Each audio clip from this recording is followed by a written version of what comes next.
Hello everyone, this is Nuggets of Wisdom episode number 5. And today I have with me Sebastian Grote that I've also met on the Nomad Cruise. And you know, I always like to say a bit about their career before I move on to the real reason why I wanted them here. So he just told me he started his first business somehow when he was 16, starting freelancing in marketing, and then did a couple of adventures. He will tell you a bit more about that in a second, but all in marketing and teaching and basically I think a lot into entrepreneurship and how to run a business with this marketing angle. But more importantly, and again, you know, the reason I really wanted to have him here is his swag. You know? Every time you see him, this is like him on a Sunday laying at home. He has these shining presence of, you know, someone that was describing someone else saying you have your shit together. You know, like he just went to the pressing just to have his shirt clean and iron, and I think it means something. It's like paying attention to details and the projection you want to have, but not from a place of pleasing. That's not at all what I sense. It's just like, and we were talking about that. It's your superhero outfit.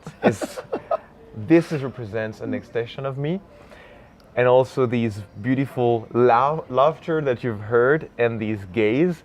So this is Sebastian today, and let's go. Let's roll. Thanks for having me. Yeah.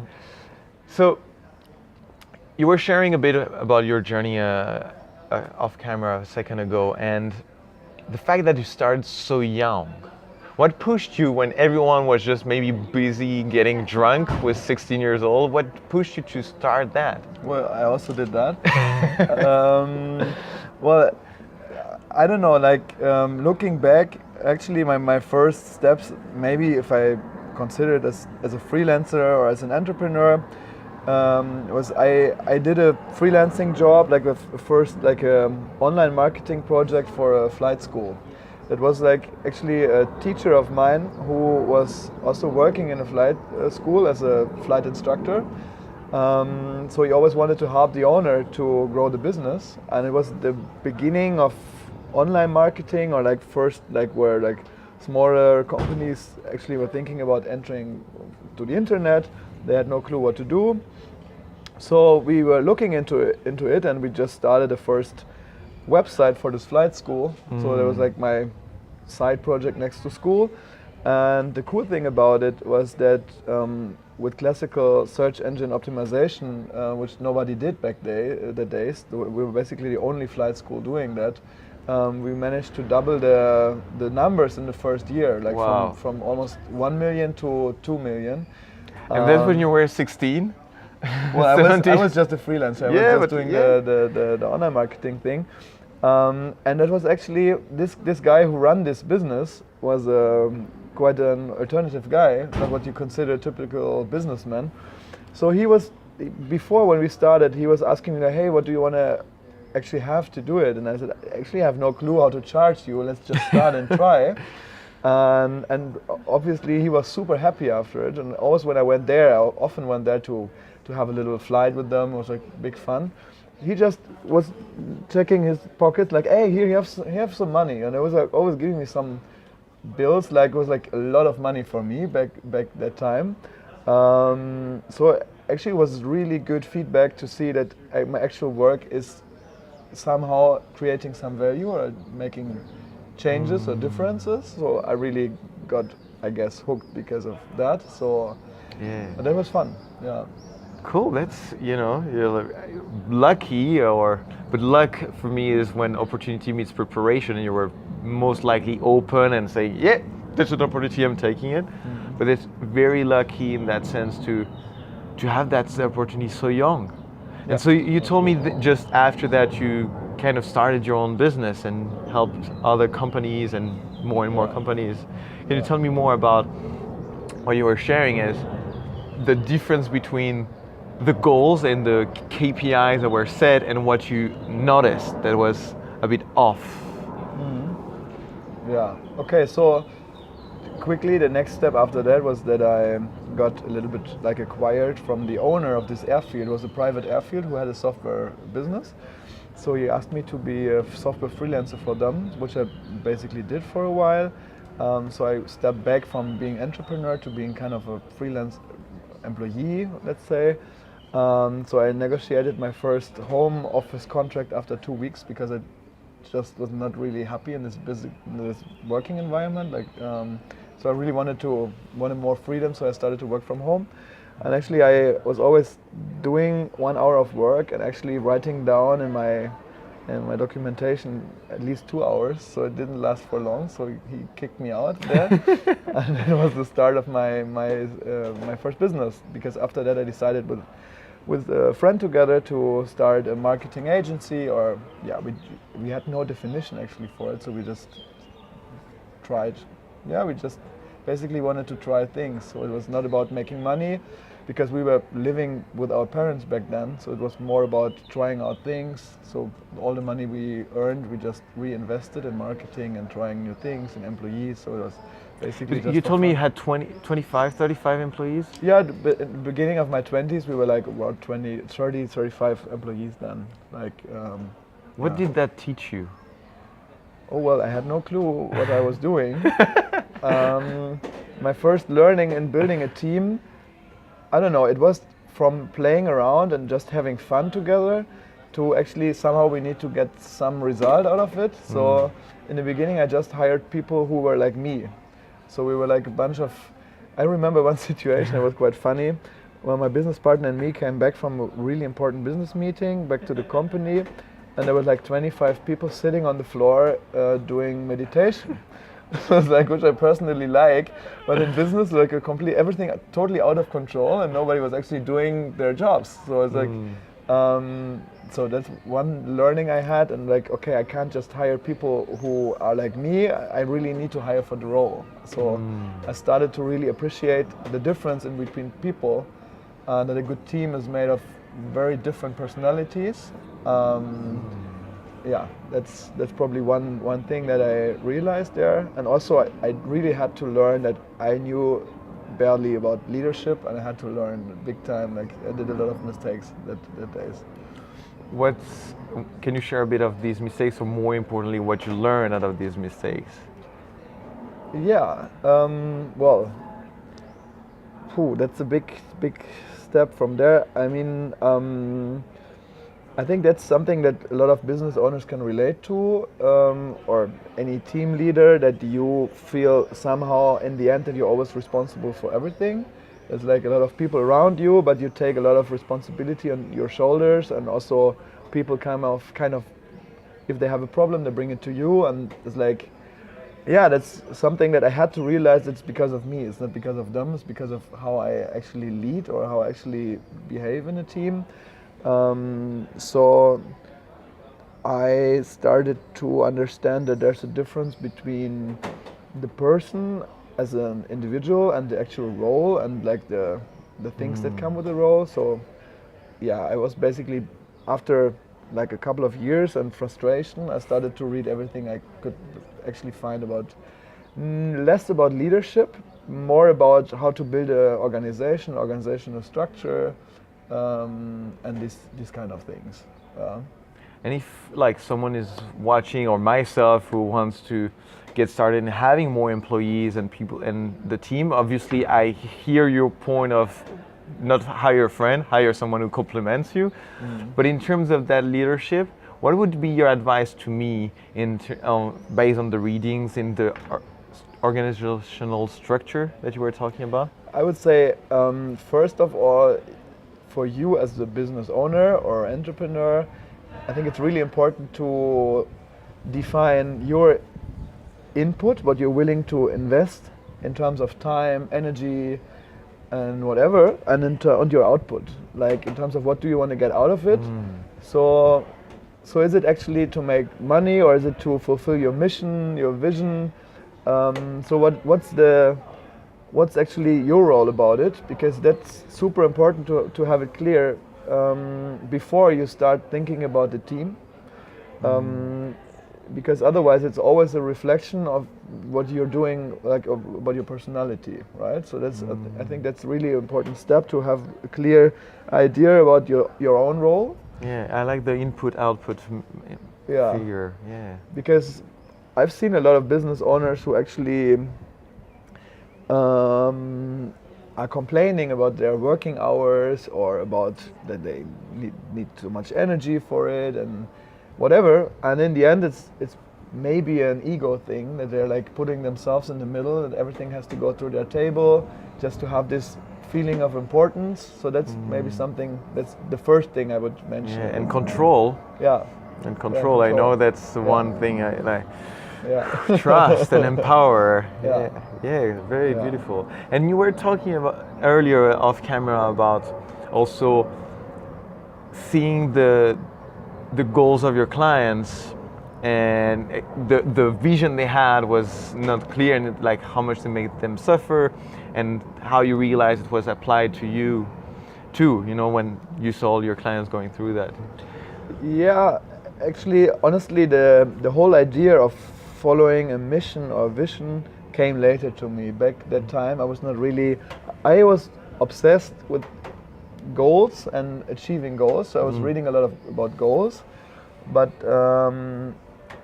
the bigger picture, I think I saw later. But what I really saw was my clients were people who were actually running small, medium-sized companies, kind of the backbone of society, like hundreds of thousands what we have all around. But most of them, I didn't feel that they were actually happy. So I realized that they're like mainly spending all their time in business, like 60 hours per week, whatever.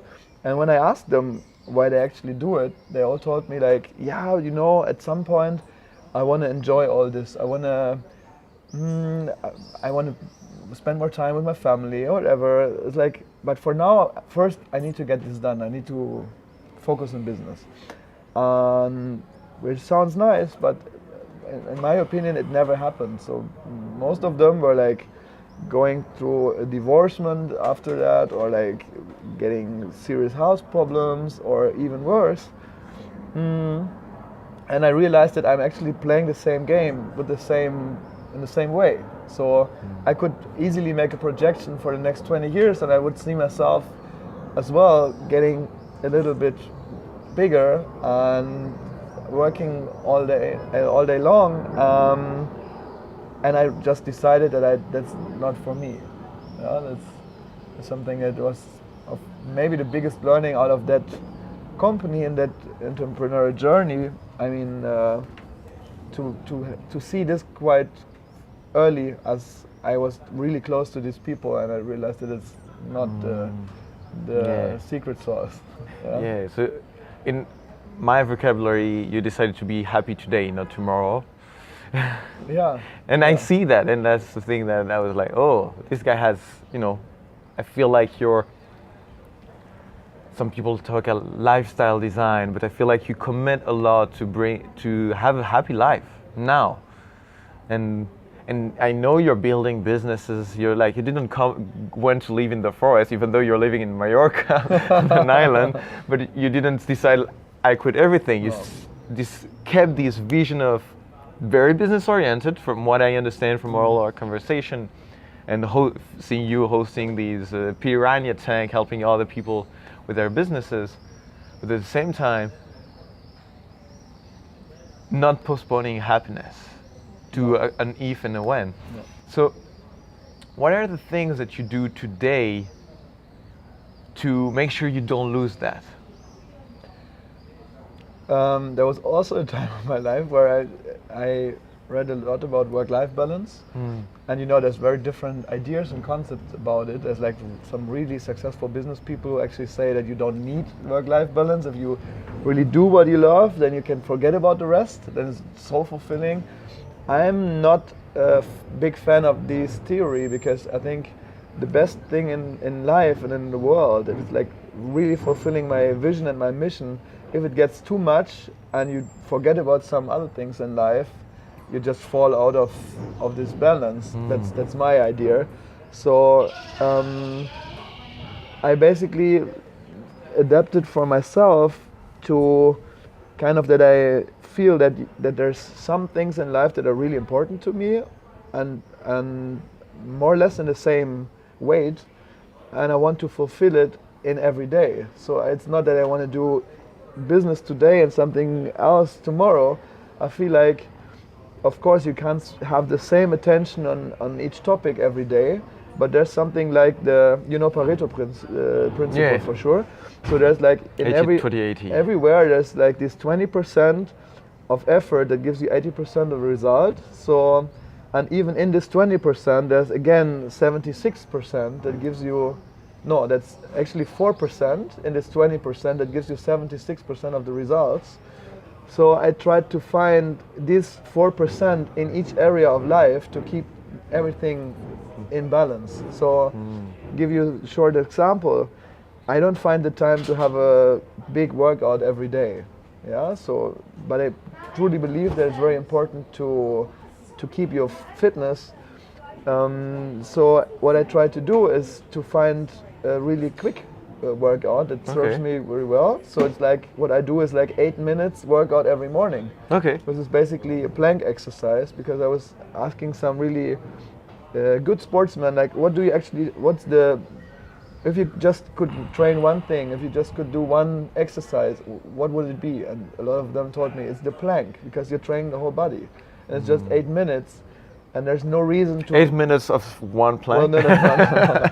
It's 8 minutes in total. So it's like 1 minute, then a short break of 3-4 seconds. You change the position. But in total, it's only 8 minutes. Yeah, everyone has 8 minutes. You have 8 minutes. Right, and it feels like a proper workout. Like after 8 minutes, I'm like, phew, every morning I'm like, shit, it was hard again. But there's there's one area in life that is... I'm starting tomorrow. Great. I'm starting tomorrow. You convinced me. 8 minutes of plank every morning. I'm starting tomorrow. So I'm looking in each area of life. I'm looking for this 4% that gives me the freedom to take care of one thing in particular and not forget about the rest. So it's beautiful. And could you share, just like you said, workout? You mentioned business. Are there other things that you try to have? Not maybe every day, but every week or every month. You want that thing in your life. Yeah, I have a morning routine which is about one hour, which is like kind of priming thing. Is a little bit of meditation. It's like my preparation for the day, mostly. I think what's helping me what I find hard, what's my biggest challenge in business every day, is not being confused about urgency and importance. So like picking the right field to play on is, I think, one of the most important things. So it's like, that's what I do in my morning meditation. It's like, okay, what's the one thing that I really want to do today, and I try to resolve at least 3-4 hours, the first 3-4 hours of the day, to only work on this topic. So I try to have a simple routine, which is 1 hour for me in the morning, where I put like the house part, like the training, the healthy eating, the meditation, the healthy priming. eating. Okay. Yeah. Good. And then in terms of business, it's like the first hours of the day are like dedicated to work on the number one topic, and then the rest is like to do the emails, do some meetings, whatever, and then also enjoy the rest of the day. Yeah, I think that's an important... To have this smile, you have a big focus on that. Yeah. Okay, I'm getting closer to an end because, as I told you, we're trying to make it as digestible in this information era. Yeah. So, I told you, one thing that I want everyone at the end is just you to find, out of everything you've shared, and you've shared a lot of wisdom here, and it can be also something you are coming up with, but what is for you one nugget of wisdom? Either it's one that's created the shift, or the one that you live by now, that you want to share with everyone watching. It has to be one thing? Yeah. It has to be one thing. Then let's make it very simple. Yeah. Let's focus on one thing. Focus on one thing. Yeah. Okay, very beautiful. And how in your life if you can give one example of how that has affected you positively. One of the biggest shifts in business was from actually having this marketing agency, which is beautiful because you learn a lot, but it's not maybe not the best business model in terms of revenue, and also to have to build something. So we decided that time to focus in one customer and one target audience, which was like that time we started to build a franchise for driving schools, which is like helping them with marketing materials and everything. And there's of course a big fear behind it, like, hey, can I really leave behind a lot of opportunities and things and really focus in one audience, and is it really these people who can pay me for the next years or whatever? Yeah, and it is. Like, once you do that and you decide for excluding a lot of other options, it gets 10 times easier, everything. So that's what I really felt. Yeah, and I think obviously this applies to so many different areas in life. Yeah. Focus on one thing, allowing yourself to say no, and go beyond the fear of what happens when you let go of all that, but how beautiful and how many beautiful things happen when you go for that one thing and decide to focus. You know, it's commitment, a relationship, a marriage is that. Yeah.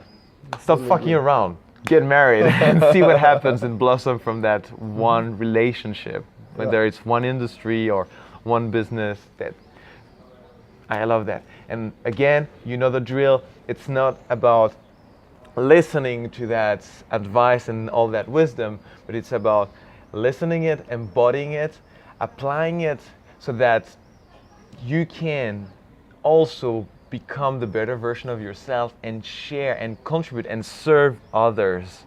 Because it's not about reading, it's about becoming. So thank you very much for watching. This was Nuggets of Wisdom episode number 5. Like, comment, share. You know the drill. See you very soon.